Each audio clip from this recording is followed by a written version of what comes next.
It was the end of my primary school year. I had just finished competing in the 800-meter race. I was feeling a bit hot and sweating, and a parent approached me, came up to me and said, "Oh, so congratulations on your win. So where did you learn to run so well? Do you have a coach?" Thank you, and no, I don't have a coach. My family and I actually recently migrated to Australia as refugees, and I run for fun. All of a sudden, his face just changed, like it dropped. And I stood there confused, and I thought to myself, okay, is my English really not that great?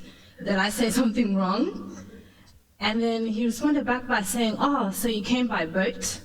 I know, what a strange question to ask a little girl, right? But when I look back, it now all makes sense. So my family and I arrived in Australia in 2001. So basically that was 2 weeks after 9/11. 2 months prior to that, a boat came in carrying 433 asylum seekers. This boat changed everything. It created offshore processing. It created a moral panic between the Australian community. People were scared of these boat people coming in uninvited and unannounced. So basically Australians wanted the boats to be turned back. Anyway, I responded back by saying I came by plane, and then he started smiling again. I'm like, okay, that's quite strange.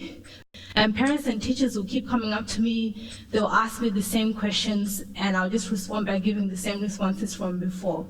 And from there, I came to the realization that there was a difference between refugees and people seeking asylum. I came to the realization that because I came by plane, I was seen as the more deserving refugee, the genuine refugee, while the people that came by boat were the illegal immigrants, the queue jumpers. It became us versus them, boat versus plane, good versus bad. So what did I do?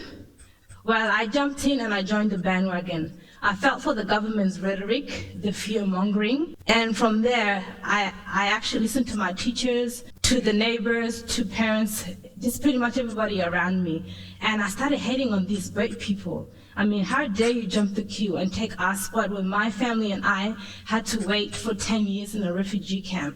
But little did I know that there was no such thing as a queue. But because I listened to that rhetoric and I felt for the fear-mongering, I only knew one side of the story. And I actually never got to listen to the story of those people seeking asylum or the reasons why they were seeking asylum in the first place. From these stories, we often hear that. So basically, asylum seekers are illegal immigrants. There are queue jumpers, dangerous criminals who are here to take our jobs. And that the government is right to keep them in detention. And most importantly, that they should wait for their turn to come so they can come into Australia the right way, by plane, with a visa. However logical these conclusions may seem, they are based on a flawed understanding which has left everyday well-meaning Australians scared and fearful.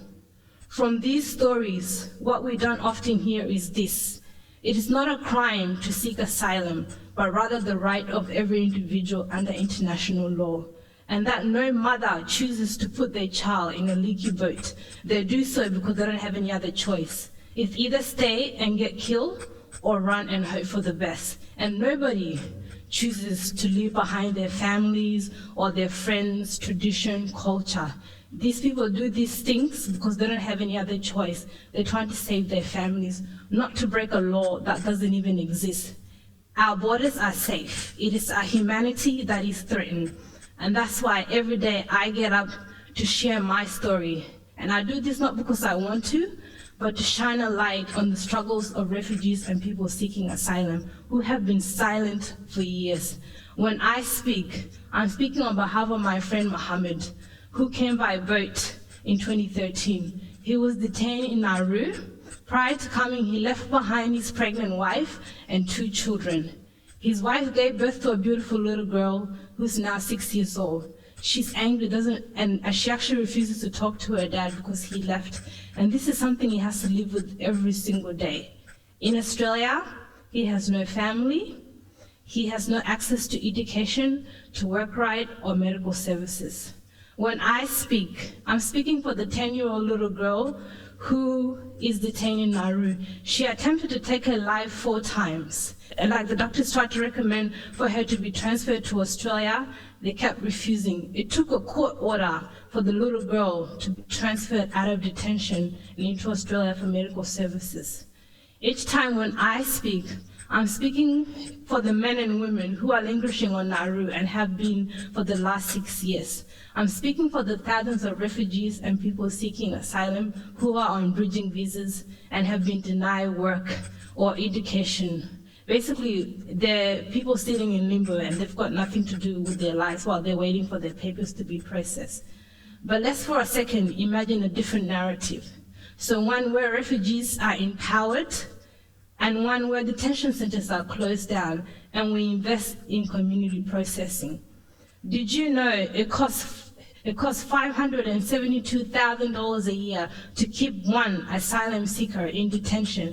That's enough money to buy a 4-bedroom house mortgage-free. It costs $346,000 to keep them in detention here in Australia, but only $10,000 to keep them in the community while they're on a bridging visa and they can pretty much work. So that's only about $10,000. So basically when we invest in community processing, we are saving billions of dollars, and we're also encouraging refugees and people seeking asylum to contribute into Australian society. We are empowering them. When we invest into community processing, that will allow us to respect international laws and also treat these people in a fair and humane way. So how many of you in this room have heard of the Snowy Mountains? Okay, that's a good number. And how many of you have been to the mountains?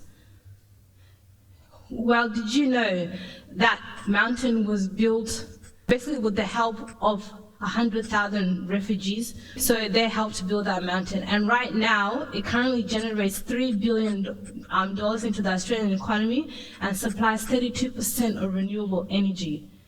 Refugees helped build this. Without them, it would not have been possible. And these are the things that we get when we give them opportunities to contribute into society. And if we allow that, then basically we can see the benefits. We've seen from World War I, from World War II, from the Vietnamese War, and any other event. And this country was also built on those premises as well. So with community processing, this is what we'll get out of it. It will allow refugees to contribute. It will give them a voice, and they will be able to rebuild. So projects like the Snowy Mountains, and also for our future. Thank you very much.